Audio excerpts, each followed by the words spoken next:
My name is Neil Silva, and today I'll be presenting the Greektown Urban Center, located in Detroit, Michigan.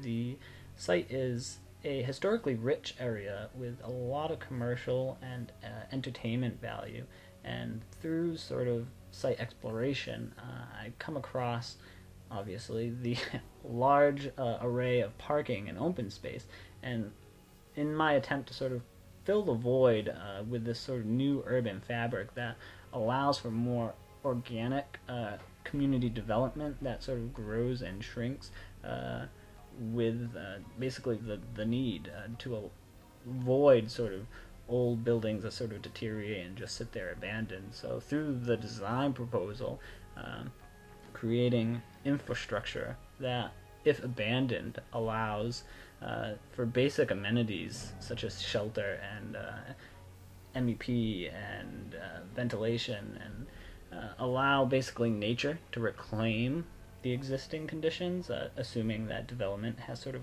come and gone.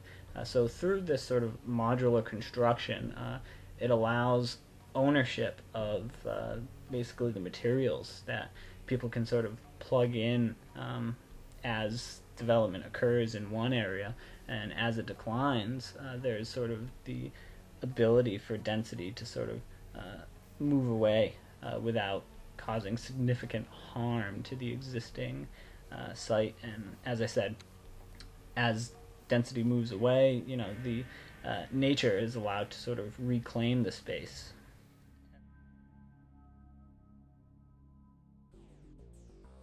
We start to see large open areas which draw you further into the program and allow not only natural sunlight to penetrate deeper into the space, but it draws interest in exploring the site based on activities sort of seen beyond.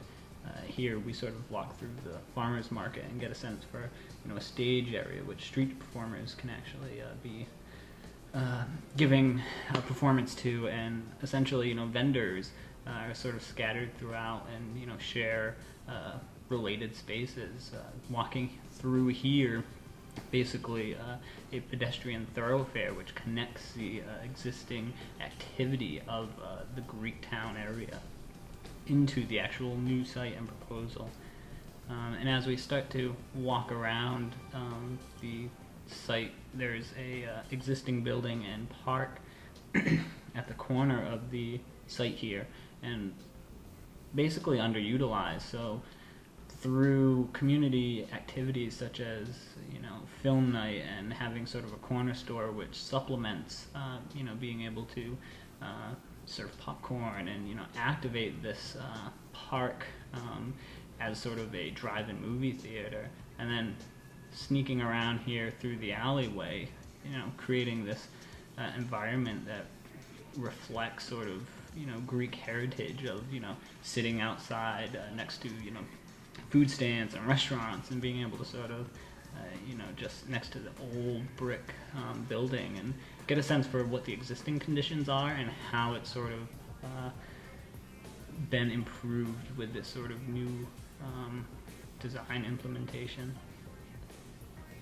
And the idea that multi-levels sort of allow you to, rather than just going straight up vertically, you start to ascend one undulating level to another, and you sort of work your way up the site. And then finding sort of housing units which, focus around large public gardens. Excuse me. And you get a better sense for, the context around you, and really connects you to your community. Here, for example, is an example of one of the restaurants which utilizes, the difference in levels, and opens up some areas to become more public. And, you have your basic, more private, enclosed areas. With a stage here. The library does the same thing with the main plaza up above, which has frosted glass to allow some filtered sunlight to penetrate deep into the library. Likewise for the club, also has this sort of double heighted space. Finally, definitely taking a look at the overall site within its context, and really how throughout the course of the day we see southern light sort of penetrate deep into spaces and really create an environment that's suitable for community development to organically grow and shrink.